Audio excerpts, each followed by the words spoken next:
गाय असेल तर त्या गायीची सुद्धा दशक्रिया घालणारे लोक आपण पाहिले. पण या दिघे पाटील परिवाराच्या माध्यमातून हा एक असणारा पशु ज्याला लहानपणापासून आपण सांभाळलं आणि त्याच्या ऋणातून मुक्त होण्याकरता केलेला असणारा हा प्रयत्न आहे. दोन प्रकारचे वर्ग आहेत बघा. एक आहे कृतघ्न आणि दुसरा आहे कृतज्ञ. कृतघ्न म्हणजे कोण? ज्यानं आपल्यावर उपकार केले त्या उपकाराची परतफेड जो अपकारानं करतो त्याला कृतज्ञ म्हणतात.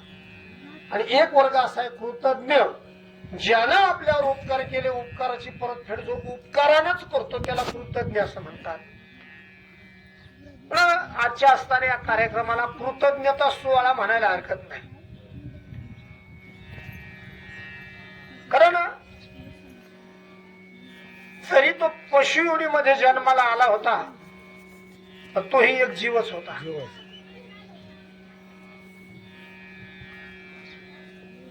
त्या जीवाच्या माध्यमातून तो तुमच्या आमच्यामध्ये राहिला.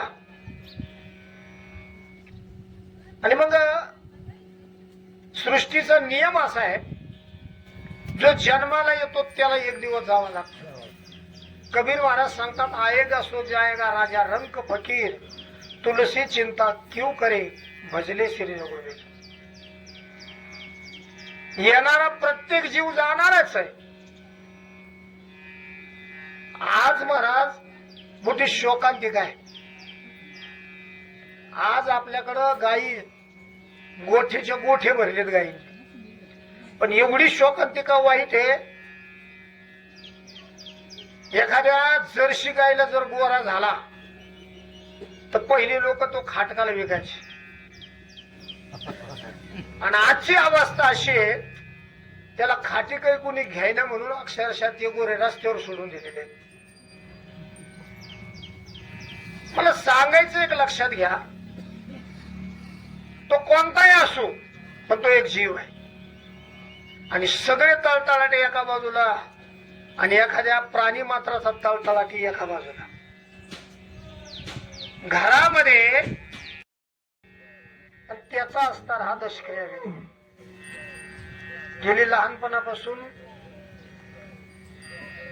तो घरातील एक सदस्य असल्या कारणानं या कुटुंबाला वाटलं की या असणाऱ्या सोन्याच्या ऋणातून मुक्त व्हावं, म्हणून त्यांचा असणारा दशक्रिया विधी. एरवी आपण दशक्रिया पाहिले.